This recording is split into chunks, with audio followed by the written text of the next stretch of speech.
Party হারছেন, উনি নিজে হারছেন। আমি আবারও বলছি, এই ৭৭ নম্বর ওয়ার্ড থেকে ১২-১৪ হাজার যা ১০-১২-১৪ হাজার যা লিড নেবে এখান থেকে নেবে, আর ৭টা ওয়ার্ডে কোনো লিড নেওয়ার জায়গা নেই।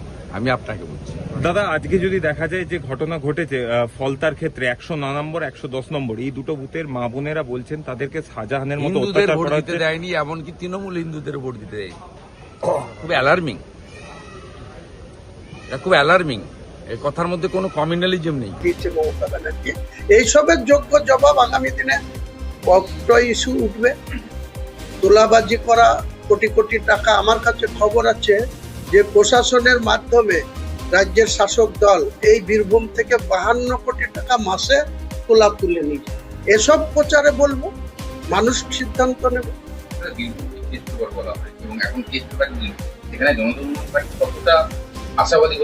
মাননীয় কেষ্টবাবুকে 3 বছরের কাছাকাছি তিহার জেলে থাকতে হয়েছিল, এই জেলে আর তিহার জেল মিলে।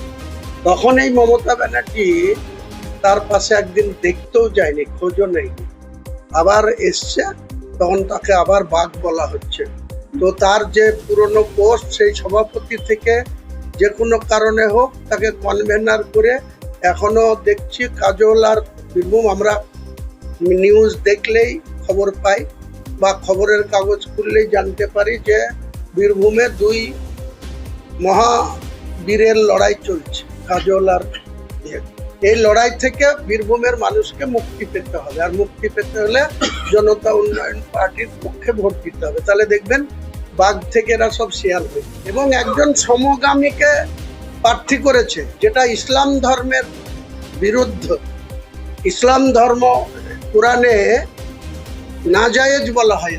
যারা সমগামীতে যুক্ত থাকে তাদেরকে ইসলাম ধর্ম কোনোদিনই টয়লেট করে না। তাহলে মুখে ইসলামদের ভালোবাসা দেখায় মমতা ব্যানার্জি, অথচ একজন সমগামীকে তিনি প্রার্থী করে দিলেন। যে মুসলিম নিধন করে এসছে, যে বাবুল সিপ্রিয় আসানসোলে, তাকে রাজ্যসভায় পাঠাচ্ছে। যে ডিজিপির রাজীব কুমার ওই 2012 সালের 5ই ডিসেম্বর যাকে সুদীপ্ত সেনকে কাশ্মীরের লাদাখ থেকে গ্রেপ্তার করে আনা হয়েছিল, লাল ডায়েরির কথা আপনারা সংবাদ মাধ্যম তখন থেকে শুনে আসছেন।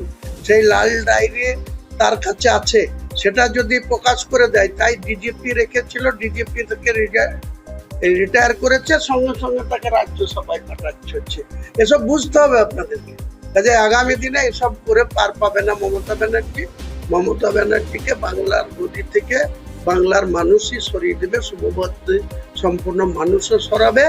আর এই যে মুসলমানদেরকে উনি শুধু বিজেপির জুজুর ভয় দেখায়, আমি বলেছি আমরা বিজেপিকে রুখবো, আপনি বিজেপিকে রুখুন। আপনি এত মন্দির করছেন, এত অনুদান দিচ্ছেন, তাহলে হিন্দুরা কেন আপনাকে ভোট দেবেন? তাহলে আপনারা সেই সব ভোটে, মুসলমানদের ভোট নিয়ে আপনি বিজেপিকে আটকাবেন কেন? আপনার কমিউনিটির ভোটে আপনি আটকান না, বিজেপিকে আটকান। কে মানা করেছে? আমরা বিজেপির বিরুদ্ধে এবং তৃণমূলকে উচ্ছেদ করা, তৃণমূলকে ক্ষমতাচ্যুত করা এবং বিজেপি সাম্প্রদায়িক বিজেপিকে বাংলার গদিতে বসতে না দেওয়াই হচ্ছে আমাদের মূল। যেটা হুমায়ুন কবির ওখানে ফ্যাক্টর হয়েছে, যেটা অদিত চৌধুরী ফ্যাক্টর হয়েছে, সেই ফ্যাক্টরটা এখানে নওশাদ সিদ্দিকী খাটাতে পারল না। কারণ নওশাদ সিদ্দিকীকে পুরো প্ল্যান করে ওর কেন্দ্রেতে আটকে দিল, আরাবুলকে ওর কেন্দ্রে আটকে দিল, আর সিপিএম খামে বন্ধ হয়ে গেছে, সিপিএম খামে। সুতরাং মুসলমান ভোটটা স্ক্যাটার্ডভাবে করতে দিল না।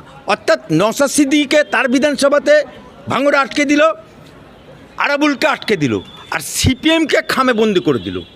তার ফলে যতটা পারলো, আর এইদিকে ভবানীপুরে মমতা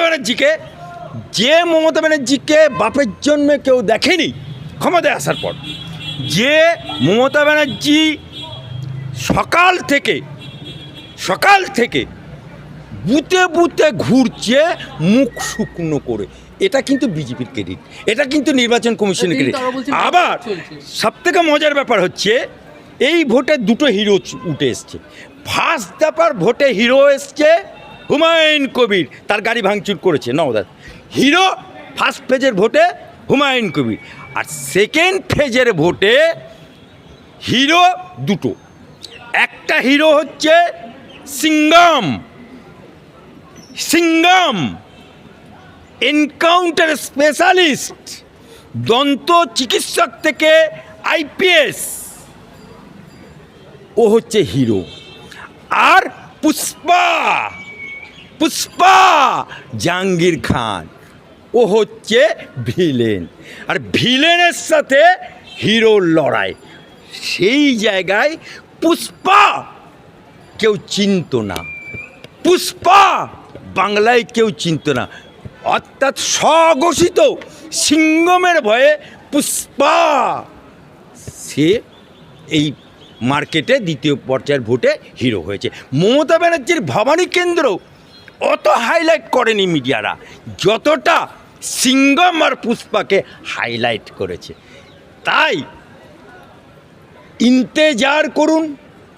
প্রথম ভোটে মমতা ব্যানার্জির কোমর ভেঙেছে, দ্বিতীয় ভোটে সনাতনীরা নিজের ভোট নিজে দিতে পেরেছে। আলটিমেট বাংলায় রক্তপাতহীন মস্তানি, দাদাগিরি, এক পো দুধে সাত পো পানি মারার চেষ্টা করেছিল, সেটা রুখে দিয়েছে। তার জন্য নির্বাচন কমিশনকে ধন্যবাদ। আর ফলতায় যে দাদাগিরি চলতো, ফলতার মানুষ যে ভোট দিতে পারতো না, সেই ফলতার মানুষ ভোট দিতে কিছুটা হলেও পেরেছে। আবার নির্বাচন হবে কিনা আমি জানি না, সেটা নির্বাচন কমিশনের ব্যাপার। তবে পুষ্পা কিন্তু খাটিয়া খাড়া হয়ে গেছে। সেই সঙ্গে স্যার কাজল শেখের বিষয়টা আপনি কিভাবে দেখছেন? তিনি কি বিধানসভায় আসছেন এবার? দেখুন, কাজল শেখ যে বীরভূম জেলার এই মুহূর্তে আগে ডন ছিল, ডন অনুব্রত মণ্ডল, যার ইশারাতে গাছের পাতা নড়ত, মানুষ তো অনেক দূরে থাক, যার ইশারাতে পুলিশ উঠত বসত, যে বলতো 10 মিনিট সময় দিলাম পুলিশকে, ভেঙে চুরমার করে দেবো, সে কিন্তু তিহার জেল খেটে এসে চুপচাপ হয়ে গেছে। এখন তার জায়গায় ডন তৈরি করেছে, কালপিট তৈরি করেছে, ক্রিমিনাল তৈরি হয়েছে। একটা নয়, দুটো নয়, তিনটে নয়, 14টা কেসের আসামি, মার্ডার কেসের আসামি, ক্রিমিনাল। সে এবারে জেলা পরিষদের সভাধিপতি, ডায়ে পুলিশ বাঁয়ে পুলিশ, সামনে পুলিশ পেছনে পুলিশ, মানে ঘুটে কৌনির বেটা এখন মক্কা দেখে ফেলেছে। সে কি ছিনু আর কি হনু কাজল শেখ। সেই কাজল শেখ এবারে হাসন বিধানসভার প্রার্থী হয়েছে। প্রার্থী হয়ে সে আমার হাইকোর্টে ছুটতে হলো। কেন না, নারাজি ফাইল, তার ফাটা বাসে মাথা আটকে গেছে হাইকোর্টে। এবং ভোটের আগে তারা মায়ের পুজো দিল, আবার ভোটের পরে তারা মায়ের পুজো দিল। ভোটের